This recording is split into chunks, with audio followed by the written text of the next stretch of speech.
Assalamu alaikum. In this video, we are studying the secondary active transport. In the previous video, I have cleared you about the primary active transport कि कैसे primary active transport होती है, उसका कैसा mechanism था, कैसे उसमें direct energy use हो रही थी. लेकिन जो secondary active transport होती है उसमें डायरेक्ट एनर्जी यूज़ नहीं होती, बल्कि एनर्जी जो है वो कोई दूसरे मालिक्यूल का कंसंट्रेशन ग्रेडियंट बनता है और देन वो molecule through the concentration gradient move करता है, जिसकी वजह से एनर्जी जनरेट होती है और वो एनर्जी किसी दूसरे मालिक्यूल को ट्रांसपोर्ट करती है. इसे हम सेकंड एक्टिव ट्रांसपोर्ट कहते हैं. हम देखेंगे कि कैसे सेकंड एक्टिव ट्रांसपोर्ट होती है. फॉर एग्जाम्पल और ये सेकंड एक्टिव ट्रांसपोर्ट भी कैरियर प्रोटीन ही यूज़ करेगी, जैसे फैसिलिटेड डिफ्यूजन में था, जैसे प्राइमरी एक्टिव ट्रांसपोर्ट में था. ये भी एक कैरियर प्रोटीन रिक्वायर करती है. सो नाउ हम थोड़ा यहाँ पे थोड़ा कॉन्सेप्ट देखें. हम यहाँ पे थोड़ा कॉन्सेप्ट देखें कि ये हमने पढ़ा है कि ये सेल होता है और सेल के इनसाइड सोडियम की कंसंट्रेशन लो होती है और सेल के आउटसाइड सोडियम की कंसंट्रेशन हाई होती है.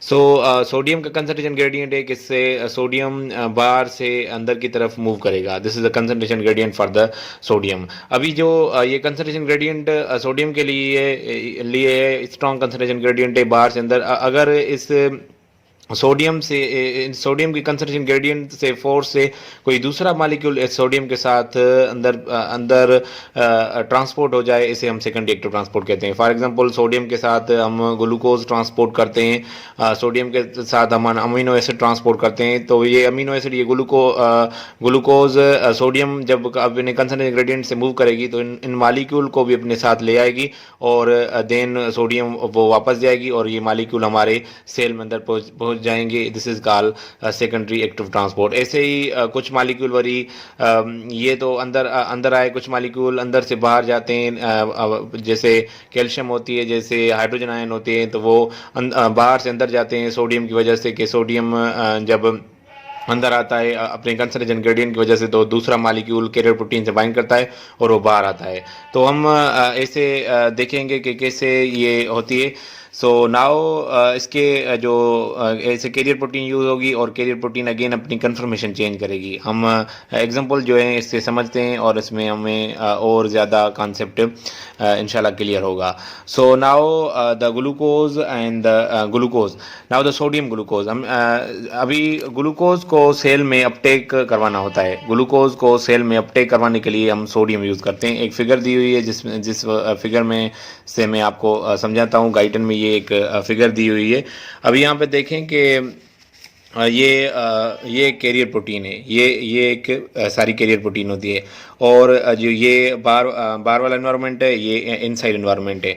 अभी देखो कि इस कैरियर प्रोटीन के पास दो बाइंडिंग साइट्स होती हैं, एक सोडियम के लिए और एक ग्लूकोज के लिए. अभी सोडियम की कंसंट्रेशन ग्रेडियंट है. जब सोडियम अपनी कंसंट्रेशन ग्रेडियंट की वजह से आउटसाइड टू इनसाइड मूव करेगी तो वो ग्लूकोज को भी अपने साथ ले आएगी, जिसकी वजह से ग्लूकोज बाइंडिंग साइट पर बाइंड करेगा और अंदर आ जाएगा. So now with the help of sodium glucose is transported inside the cell membrane. ये होती है सेकंड एक्टिव ट्रांसपोर्ट के. अभी जो एनर्जी लगी, अभी जो एनर्जी कहाँ से आएगी, फोर्स कहाँ से आया, इसकी कंसंट्रेशन ग्रेडियंट से आया. और अभी जो सोडियम बाहर जाएगी उसमें एनर्जी लगेगी, तो वो डायरेक्टली तो एनर्जी यूज़ नहीं हो रही बल्कि इनडायरेक्टली उस सोडियम को बाहर निकालना है ताकि वो दूसरा ग्लूकोज मालिक्यूल अंदर ले आए. इस वजह से एनर्जी लग रही है, तो इस वजह से हम इसे एक्टिव ट्रांसपोर्ट कहते हैं. और सेकेंडरी क्यों कहते हैं, क्योंकि डायरेक्टली यहाँ पे कोई एनर्जी यूज़ नहीं हो रही, इसका कंसंट्रेशन ग्रेडियंट यूज़ हो रहा है जो ग्लूकोज को अपने साथ अंदर ले आ रहा है. सो ऐसे ही अमीनो एसिड भी ऐसे ही ट्रांसपोर्ट होते हैं. अब अगर ग्लूकोज की जगह अमीनो एसिड होगा और वो ऐसे ट्रांसपोर्ट हो जाएगा inside and then sodium inside, और सोडियम देन बाहर चली जाएगी with the help of sodium potassium active pump, और उसमें एनर्जी लगेगी जो प्राइमरी एक्टिव ट्रांसपोर्ट है, और ये अमीनो एसिड अंदर पे आ जाएगा. अमीनो एसिड और ग्लूकोज की ट्रांसपोर्ट बिल्कुल एक जैसी होती है, सिर्फ एक डिफरेंस होता है कि इनमें जो कैरियर प्रोटीन होती है वो डिफरेंट होगी. ग्लूकोज में डिफरेंट कैरियर प्रोटीन यूज़ होगी और अमीनो एसिड में डिफरेंट कैरियर प्रोटीन होगी. तो ये एक पहला एग्जांपल था कैरियर प्रोटीन का. नाउ हम ये ग्लूकोज वाली सोडियम ग्लूकोज ट्रांसपोर्ट कहाँ होती है, ये रीनल सेल जो किडनी में सेल होते हैं, नेफ्रॉन सेल, वहाँ पर यूज़ होती है ये ट्रांसपोर्ट. और इंटेस्टिनल सेल, जो इंटेस्टिनल सेल होते हैं वहाँ ग्लूकोज जो एब्जॉर्ब होता है वो इस मैकेनिज्म से होता है. और सोडियम अमीनो एसिड तकरीबन ऑल सेल में होती है. और सोडियम और दूसरे भी ट्रांसपोर्ट होते हैं, sodium chloride, sodium urate, sodium iron, sodium iodine. Sodium की वजह से, सोडियम की हेल्प से ये सब ट्रांसपोर्ट होते हैं। ये सब को ट्रांसपोर्ट हैं। सेकंड एक्टिव ट्रांसपोर्ट के दो टाइप होते हैं, एक को ट्रांसपोर्ट, एक काउंटर ट्रांसपोर्ट। को ट्रांसपोर्ट इट मीन के दोनों जो मालिक्यूल जो मूव कर रहे हैं वो एक ही डायरेक्शन में मूव करें, तो ये को ट्रांसपोर्ट होती है। तो सोडियम ग्लूकोज हो गई, सोडियम अमीनो एसिड हो गया, sodium chloride, sodium urate, sodium iron, sodium iodine, ये सारे जो है वो को ट्रांसपोर्ट्स हैं। नाउ हम पढ़ेंगे कि काउंटर ट्रांसपोर्ट के कौन कौन से एग्जाम्पल हैं। काउंटर ट्रांसपोर्ट के हमारे बॉडी में दो एग्जाम्पल ही होते हैं, एक सोडियम हाइड्रोजन और एक सोडियम कैल्शियम।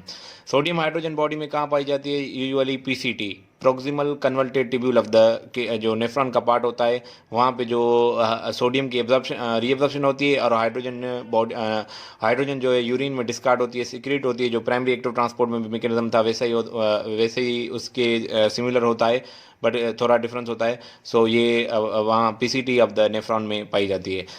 नेफ्रॉन की कुछ स्ट्रक्चर इस तरह होती है, यहाँ पे ये ग्लोमेरुलस होता है, यहाँ पे पीसीटी के बाद then loop of Henle, then DCT होता है। अभी हम ये जो पार्ट है ये इसे पीसीटी कहते हैं, प्रोक्सिमल कन्वल्टेल टिब्यूल। प्रोक्सिमल ये पहले आता है, कन्वल्टेल ये इस वजह से कि ये फोल्डेड है। सो हम इसे देखें कि ये इसका ल्यूमन है, और इसमें जो ये ट्यूब्यूल सेल्स होते हैं, ये ट्यूब्यूल सेल, ये ल्यूमन, और यहाँ पे कैपिलरी होगी। सो इस ल्यूमन से हाइड्रोजन यहाँ से इस सेल से ल्यूमन में आएगी हाइड्रोजन, और ल्यूमन से सेल में जाएगी सोडियम। यानी सोडियम जो है वो इस तरफ ऐसे ट्रांसपोर्ट होगी, और जो हाइड्रोजन होगी वो इस तरह ट्रांसपोर्ट होगी। और ये ट्रांसपोर्ट जो मैकेनिज्म है जो ये भी सोडियम की कंसंट्रेशन ग्रेडियंट की वजह से होगा, और जिसकी वजह से सोडियम ल्यूमन से सेल तक जाएगी, और प्रोटॉन जो है वो सेल से ल्यूमन तक आएगी। इस वजह से प्रोटॉन जो है यूरिन में डिस्कार्ड हो जाएगी, जिसकी वजह से acid base balance of the body maintain होगा, और सोडियम रीअब्जॉर्ब होगी। तो ये सोडियम हाइड्रोजन जो ट्रांसपोर्ट मैकेनिज्म होता है वो पीसीटी ऑफ द नेफ्रॉन पे होता है, और ये भी एक काउंटर ट्रांसपोर्ट का एग्जाम्पल है। देखो मालिक्यूल जो अपोजिट डायरेक्शन में ट्रांसपोर्ट हो रहे हैं। दूसरा जो पाया जाता है काउंटर ट्रांसपोर्ट का एग्जांपल वो होता है sodium calcium. Sodium calcium transport mechanism तकरीबन ऑल सेल्स में होता है, और इसमें भी ऐसे होता है कि सेल के अंदर सोडियम आएगी, जैसे सोडियम का कंसंट्रेशन ग्रेडियंट है, और सेल के बाहर कैल्शियम जाएगी, कि सेल के बाहर कैल्शियम जाएगी। जैसे प्राइमरी एक्टिव ट्रांसपोर्ट में भी था कि कैल्शियम सेल के बाहर बाहर जाती है, कैल्शियम ऑर्गेनेल में जाती है, यहाँ के सेल के बाहर जाती है, जिसकी वजह से ये साइटोप्लाज्म में कैल्शियम की कंसंट्रेशन बिल्कुल लो होती है। सो सोडियम कैल्शियम और सोडियम हाइड्रोजन ये दोनों टाइप होते हैं काउंटर ट्रांसपोर्ट के। आप ये फिगर दी हुई है एक गाइडन में, आप इस फिगर को देख सकते हैं। लाइक यहाँ देखें कैसे सोडियम और हाइड्रोजन देखें, सोडियम अंदर आ रही है और हाइड्रोजन देखो बाहर जा रही है सेल के, और देखो सोडियम अंदर आ रही है, कैल्शियम बाहर जा रही है सेल के। तो ऐसे ये काउंटर ट्रांसपोर्ट के एग्जांपल्स होते हैं। ये काउंटर ट्रांसपोर्ट के एग्जांपल होते हैं सोडियम हाइड्रोजन और सोडियम कैल्शियम, सोडियम हाइड्रोजन और सोडियम कैल्शियम। नाउ एक और टॉपिक होता है जिसे कहते हैं कि active transport through the sheath. अभी ये शीथ क्या है? नाउ अगर हम देखें कि ये दो सेल्स हैं, फॉर एग्जांपल ये दो सेल हैं, अभी इन दो सेल के बीच में ट्रांसपोर्ट होगी। ये सेल शीथ की फॉर्म में होते हैं, इन सेल के बीच में जो ट्रांसपोर्ट होती है इसे हम active transport through the sheath कहते हैं। ये कहाँ कहाँ बॉडी में पाई जाती है? इंटेस्टिनल ल्यूमन में पाई जाती है, इंटेस्टिनल ल्यूमन में पाई जाती है, रीनाल एपिथेलियम में पाई जाती है। इंटेस्टिनल एपिथेलियम, रीनाल एपिथेलियम, जो एक्सोक्राइन ग्लैंड्स हैं उनका एपिथेलियम, गाल ब्लैडर का एपिथेलियम, एंड जो ब्रेन होता है उनमें एक पैलेक्स होता है, कोरोकॉइड पैलेक्स। पैलेक्स क्या कहते हैं? Group of the blood vessel, group of the vessels को पैलेक्स कहते हैं, और ग्रुप ऑफ द नर्व्स को पैलेक्स कहते हैं इसे। सो कोरोकॉइड पैलेक्स ऑफ द ब्रेन, और गाल ब्लैडर का एपिथेलियम, एक्सोक्राइन ग्लैंड का एपिथेलियम, रीनल एपिथेलियम और इंटेस्टिनल एपिथेलियम में active transport through the sheath होती है। इसका मैकेनिज्म कैसे होता है कि एक साइड से यानी एक्टिव ट्रांसपोर्ट होती है, और दूसरी साइड से डिफ्यूजन और फैसिलिटेड डिफ्यूजन होती है, जिसकी वजह से एक सेल से दूसरे सेल, दूसरा सेल से तीसरा सेल, ऐसे मालिक्यूल ट्रांसपोर्ट होते हैं। एक डायग्राम दिया हुआ है, आप इस डायग्राम में देख सकते हैं कि देखो नाउ इस सेल, ये एक सेल है, ये सेल्स हैं, इस साइड से सोडियम आ रही है विद हेल्प ऑफ डिफ्यूजन और फैसिलिटेड डिफ्यूजन, और इस साइड से सेल जा रही है with help of active transport. So ये active transport through the sheet होती है। This is all about the primary active transport and the secondary active transport. हमने प्राइमरी एक्टिव ट्रांसपोर्ट पढ़ा, सेकेंडरी एक्टिव ट्रांसपोर्ट पढ़ा अभी, और active transport through the sheet हमारा गाइडन का चैप्टर नंबर 4 कंप्लीट हो गया। Now stay tune with me, and if you have any query or any question about this topic, you can comment me or you can also WhatsApp me. So please like, share and subscribe. Thank you.